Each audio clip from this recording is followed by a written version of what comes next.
Magandang hapon, Pilipinas. Live mula sa Pag-asa Weather and Flood Forecasting Center, narito na ang latest sa ating panahon. Nasa loob na nga ng Philippine Area of Responsibility itong si Bagyong Orduha. Ganun pa man, hindi naman ito magkakaroon ng epekto sa kahit anumang parte ng Pilipinas. Kaya't narito ang aasahang panahon for the rest of the school and work week. Simulan natin sa Baguio City. Magdala ng jacket para hindi ginawin at magdala ng payong bilang panangga sa mga passing light rain simula bukas hanggang sa Friday. Dito naman sa Metro Manila, kahit may bagyo, abay good weather pa rin naman ang mararanasan. Asahan pa rin ang mga isolated light rains na dulot ng amihan for the next 3 days.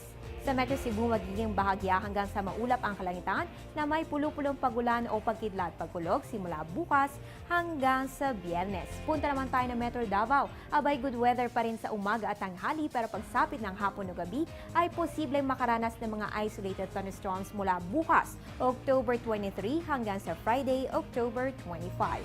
At sa Zamboanga City, asahan ang partly cloudy to cloudy skies with isolated rain showers or thunderstorms sa susunod na 3 araw. At yan ang 3-day weather forecast ng Pag-asa. Magbabalik ang ating ulat panahon makalipas ng isang paalala. Teng, ang package. Ma'am, sabi ng Air 21 on the road na.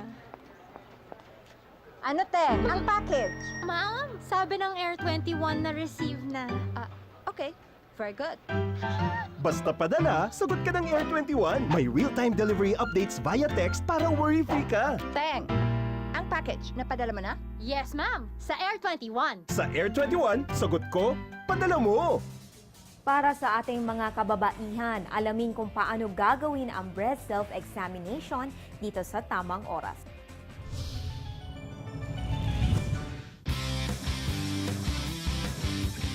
Tuwing buwan ng Oktubre, minumulat ang buong mundo sa mga sanhi at epekto ng breast cancer.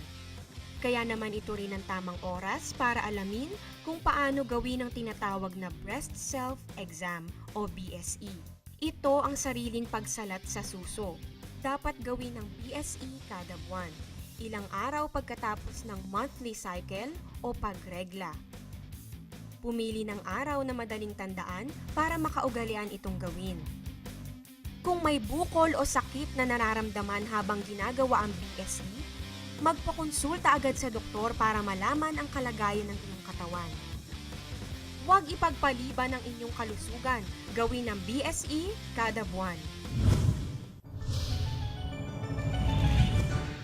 Ang programang ito ay hatid sa inyo ng Air 21. Sagot ko, padala mo! Ang oras ngayon ay 2:57 ng hapon ayon sa Philippine Standard Time.